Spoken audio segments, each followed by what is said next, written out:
News every 15 minutes, weather every 10, and sports twice an hour.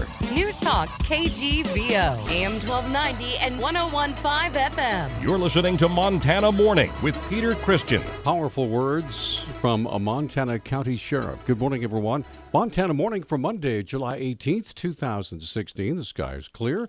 Kind of the calm after the big storm last night. It's clear and 52 degrees in Missoula. Our newscast this morning sponsored by Bulls Eyewear, Missoula's only certified master optician on South Preserve in the old R.P. Ellis location. Call 552-1299, online at bullseyemt.com. In Montana, Lewis and Clark County Sheriff Leo Dutton posted words on Facebook from President Abraham Lincoln after yet another attack on law enforcement personnel occurred this past weekend, this time in Baton Rouge, Louisiana. Dutton's post referenced a speech by Lincoln commonly called the House Divided speech before he became president, speaking on the issue of slavery and its divisive and destructive influence on the new country.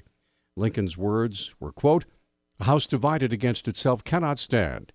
I believe this government cannot endure permanently half slave and half free. I do not expect the Union to be dissolved. I do not expect the House to fall, but I do expect it will cease to be divided. It will become all one thing or all the other. Either the opponents of slavery will arrest the further spread and place it where the public mind shall rest in the belief that it is in the course of ultimate extinction, or its advocates will push it forward till it become lawful in all the states, old as well as new, north as well as south." Here's what Dutton had to say. How is it that someone is trying to reverse time to one of our most bloodiest wars in our nation's history? We are citizens of the United States, no matter color of skin. Peace officers are necessary and are accountable to the citizens of this country. God bless our soldiers who have served our country to keep us a free nation. God bless our peace officers who maintain public safety inside our borders. We, who wear the badge, nationwide do so with honor, courage, and dedication. We cannot do the job properly without you, the American citizen. Please be with us. This is Sheriff Leo Dutton, Lewis and Clark County. The Confederate and Salish and Kootenai tribes are working to return the National Bison Range to tribal management. About 150 people attended a meeting last week to get briefed on the proposal. The Bison Range is currently managed as a National Wildlife Refuge by the U.S. Fish and Wildlife Service. It covers nearly 19,000 acres in the center of the Flathead Reservation. Leaders with the Shoshone-Bannock tribe say they no longer want Idaho to extend its legal reach onto their reservation land. Nearly half a century ago, the Congress passed a law known as Public Law 280, which allowed Idaho to have jurisdiction over Shoshone-Bannocks in 7 areas previously held by the federal government. These included road management, juvenile justice, and mental health services. However, tribal members say the law has failed, citing that the state has never provided those resources directly on the reservation. Members also argue that the law prohibits the tribe from pursuing federal funding to build up their own resources because the state is supposed to be in charge of overseeing them. Missoula County Attorney's Office was busier than normal last week with a batch of new felony drug cases. Missoula County Attorney Kirsten Pabst has more. We have opened 16 new cases over the past 7 days. We had 5 new felony drug cases. 2 of them were opiate cases, and 3 of them were methamphetamine cases.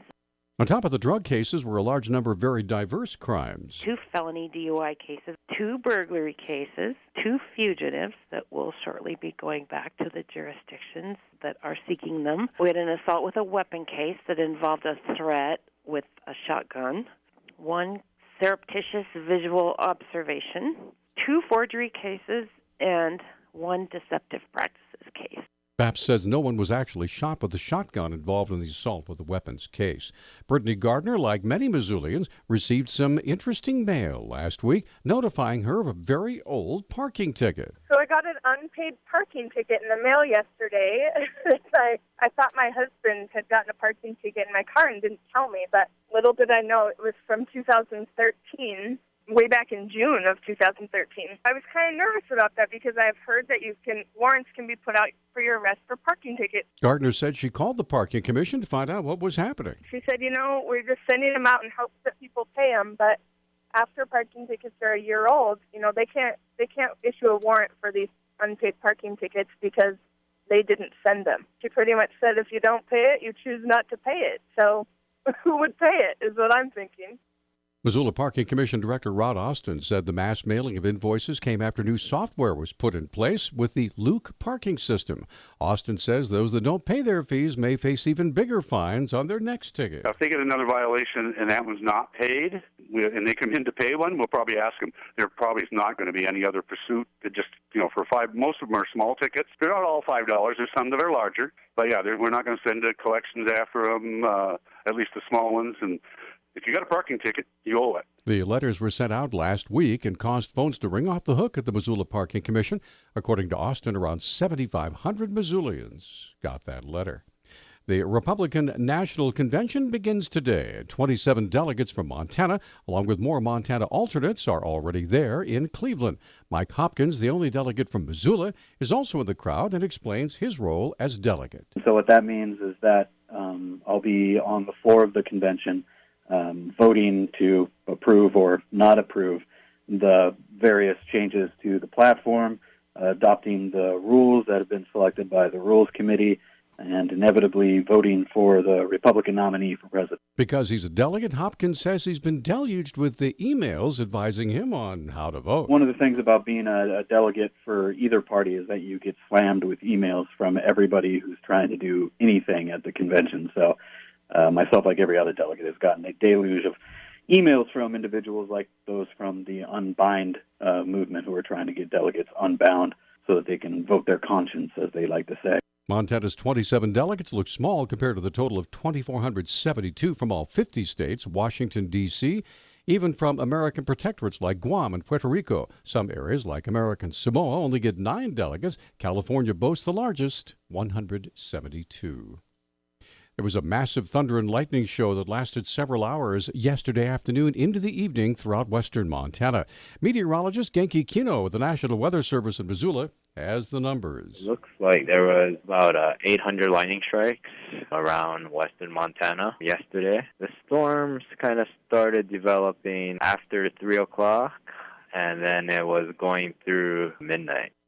Kino said the Missoula and Bitterroot were hit hard by the lightning strikes. That one cluster of storms definitely put out a lot of lightning. And it looks like for the Missoula and the Bitterroot around our area, looks like there was about 120 lightning strikes. According to Kino, there have been no new fire starts reported yet from the lightning storms, but that may change as the day progresses, and fire managers are watching the area very closely.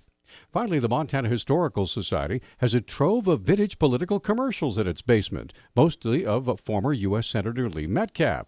The old reels, some preserved on VHS tapes, are part of a collection of more than 400 old movies given to the Historical Society 3 decades ago, along with 800 boxes of other documents from the Metcalf estate. The grainy black and white images provide a window into Montana's political history and stand in stark contrast to today's highly polished television spots. Metcalf's ads were devoid of the sophistication and partisan acidity of political ads in more recent years, including a barrage that have already been airing during the current election cycle.